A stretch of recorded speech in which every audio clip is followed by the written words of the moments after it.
জামাতে ইসলাম নাম দিয়েছে, কিন্তু কাজ হলো সব কাফের বেঈমান মুশরিকদের মতো।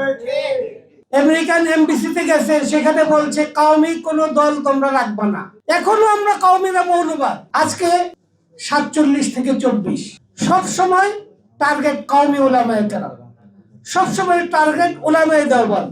উলামায়ে দেওবন্দ সবসময় হকের পক্ষে। 13 সালে হেফাজতে ইসলাম শাহবাগীদের বিরুদ্ধে রক্ত জড়িয়েছে কওমি উলামায়ে কেরাম, আর এটার ফসল ভোগ করছে একটা গোত্র। তদ্রুপ 24-এর আন্দোলনে, ছাত্র আন্দোলনে শত শত উলামায়ে কেরাম, ছাত্র কওমি ছাত্ররা রক্ত জড়িয়েছে, শহীদ হয়েছে, এবং এখনো অনেকে হাসপাতালে কাতরাচ্ছে, তাদের নাম নাই।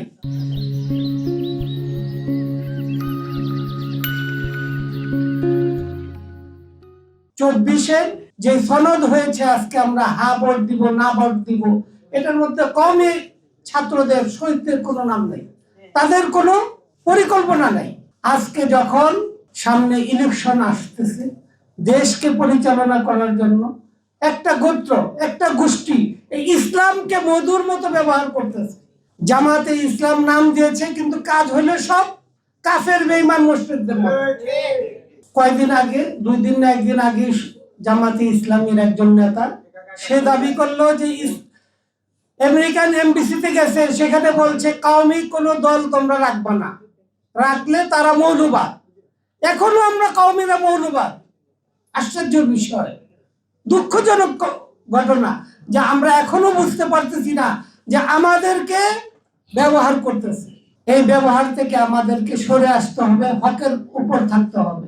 শামসুল হক ফরিদপুরি রহমতুল্লাহ আলাইহি সদস্য হুজুর, উনি এই জামাতে ইসলাম মওদুদিবাদকে থেকে আমাদেরকে বারবার সাবধান করে গেছে। মোহাম্মদুল্লাহ হাফিজ হুজুর রহমতুল্লাহ আলাইহি, উনি এই মওদুদিবাদ থেকে কিতাব লিখে গেছে, আমাদেরকে সাবধান করে গেছে। উনি যখন রাজনীতির ময়দানে আসছেন, উনি তওবার মাধ্যমে রাজনীতির ডাক দিয়েছেন, সেই তওবা থেকে আমরা ভুলে গেছি। মুফতি আমিনী রহমতুল্লাহ আলাইহি, উনি যখন রাজনীতিতে আসছে, এই মওদুদিবাদ থেকে বারবার হোঁচট খেয়েছে।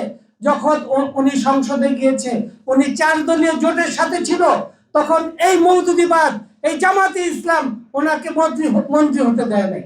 শাইখুল হাদিস আজিজুল হক রহমতুল্লাহ আলাইহি এবং মুফতি আমিনী রহমতুল্লাহ আলাইহির মধ্যে দ্বন্দ্ব বাজায় দিছে যে আপনারা ভাগ করে আসেন, কে মন্ত্রী হবে।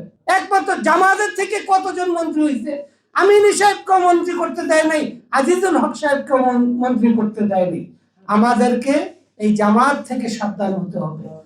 আগামী নির্বাচনে আমরা যাকেই ভোট দেই, যাতে কোনো ফিতনা আমাদের উপরে ভর না করে।